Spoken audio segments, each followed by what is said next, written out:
Board smart જોઈએ યાર, આપણું બોર્ડ દેખાડવું.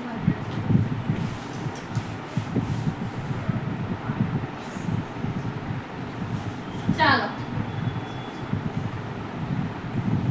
આપણે f શોધીશું. જ્યારે તમને f ના આપ્યો હોય ને ત્યારે હંમેશા મધ્યક આપ્યો હોય. તો તમે જુઓ રકમમાં મધ્યક કેટલો આપ્યો છે? ગુજરાતીમાં 18 આપ્યો છે ને. આપણે જે કરીએ છીએ એ જ કરવાનું. અહીં કયું ખાનું બનાવવાનું? UI. 0 મૂકી દેવાનું. સાંભળો, હવે 0 ક્યાં મૂકવાનો? રાઈટ, f ની સામે શું મૂકીશું? અહીં આગળ રાઈટ. આ દાખલો પૂછાય છે બે બોર્ડમાં, બહુ બધી વાર રિપીટ થયો છે. હવે અહીંયા આપણે શોધીશું FIUI. 7 ચોક 28, 46, 9 દુ 18, 13 એકા 0, 5 એકા 4 દુ 8. જો 8 ને 8 16, 16 ને 8 24, 24 ને 3 27 તો 7 વધી પડી. 2 ને 2 4 5 6 7 -7 રાઈટ. પ્લસ 8 ને 5. બોલો પહેલા શું મૂકવાનું? નિશાન માઈનસ. 77 માંથી 13 કાઢો. કેટલા રહ્યા? રાઈટ. સૂત્ર આલો. એ કેટલો? 0 ની સામેનો વર્ગ જોવાનો. 19 વત્તા 21 ભાગ્યા 2 20. 40 ભાગ્યા 2 કેટલા આયા? 20. Sigma FIUI minus 64. Different h કેટલો? 2. n શોધવાનો છે. n જો શોધવાનો છે ને કે તમને ટોટલ આપ્યું છે. કુલ ટોટલ નું ખાનું આવ્યું છે. n આપ્યું નથી રાઈટ ને. નીચેનું આવૃત્તિ વિતરણ વસ્તી ના ઓકે શોધવાનો છે. ચલો અહીંયા n ટોટલ કરીએ આપણે. f નથી આપણી પાસે. 7 અને 6 13, 13 અને 9 22 અને 13 35 ને 5 40 ને 4 44 માં f ઉમેરવાનો એટલે 44 વત્તા f. n આવ્યો 44 વત્તા f. બોલો પહેલા આટલું ક્લિયર થયું બધાને? ફરી એકવાર સમજી લો. અહીંયા UI શોધવાનું છે. f ની સામે કેટલા મૂક્યા? 0. ઉપર બધા માઈનસ. -1 -2 -3 -4. નીચે કેટલા આવશે? 0 તો મૂક્યો છે 1 અને 2. એનો f સાથે ગુણાકાર કર્યો. 7 ચોક 28, 46, 9 દુ 18, 13 એકા 5 એકા 4 દુ 8.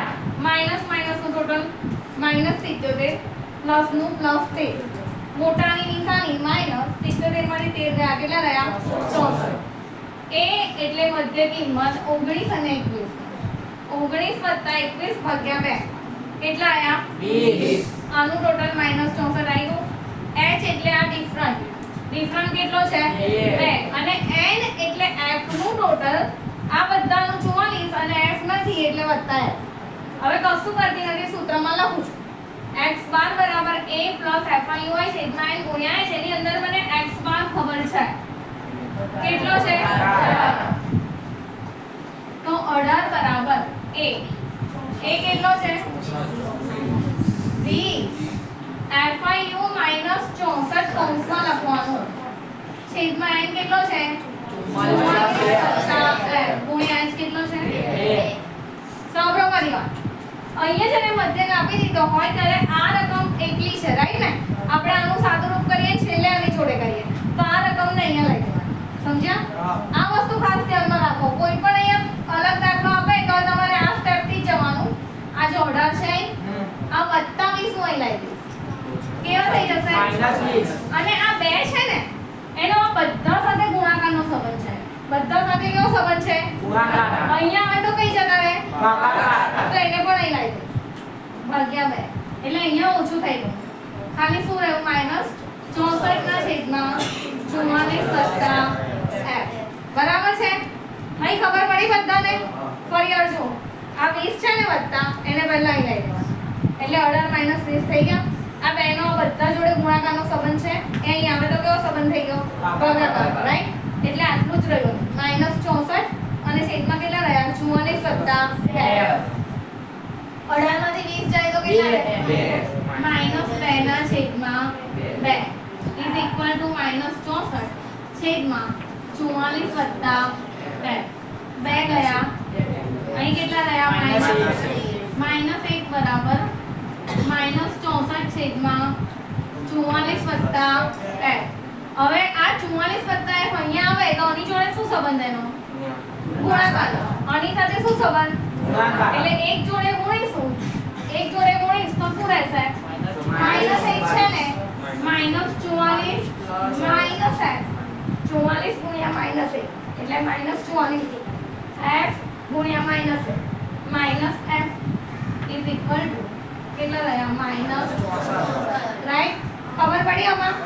એક જોડે જ મેં ગુણ્યા છે એનું એ જ આવે પણ માઈનસ. હવે -64 અહીંયા આવશે, કેવા થઈ જશે? પ્લસ. -f સામે જશે, કેવો થઈ જશે? પ્લસ. 64 માંથી 44 ગયા, કેટલા રહ્યા? f બરાબર 20. થઈ ગયું? બોલો, આમાં કોઈને ખબર ના પડી હોય? બોલો, કઈ ના પડી?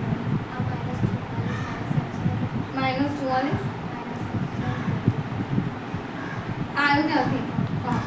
અહીંયા જુઓ, આટલી ખબર પડી? આ ખબર પડી? આ છે 2 જતા રહ્યા, રાઈટ? એટલે અહીં -1 રહ્યું. હવે આ 44 + f નો આની જોડે ગુણાકારનો સંબંધ થયા. છેદમાં છે ને તો ઉપર આવે, ભાગાકારમાં છે તો ઉપર આવે તો ગુણાકાર થયો. એટલે એક જોડે ગુણીશ તો -1 એનું એ જ રહે, એક જોડે ગુણીએ તો, બરાબર ને? પણ ખાલી આ માઈનસ છે એટલે -44 અને -f બરાબર -64 તો રહ્યા જ. હવે આ જે પ્લસ આ માઈનસ છે આમ બાજુ, એ આમ બાજુ આવે તો કેવા થઈ જાય? પ્લસ. અને આ f માઈનસ છે તો એ સામે જાય તો કેવો થઈ જાય? પ્લસ. એટલે આ 64 માંથી 44 ગયા એટલે કેટલા રહ્યા? 20 બરાબર. હવે ના ખબર પડી હોય તો પર્સનલી પૂછો. હા.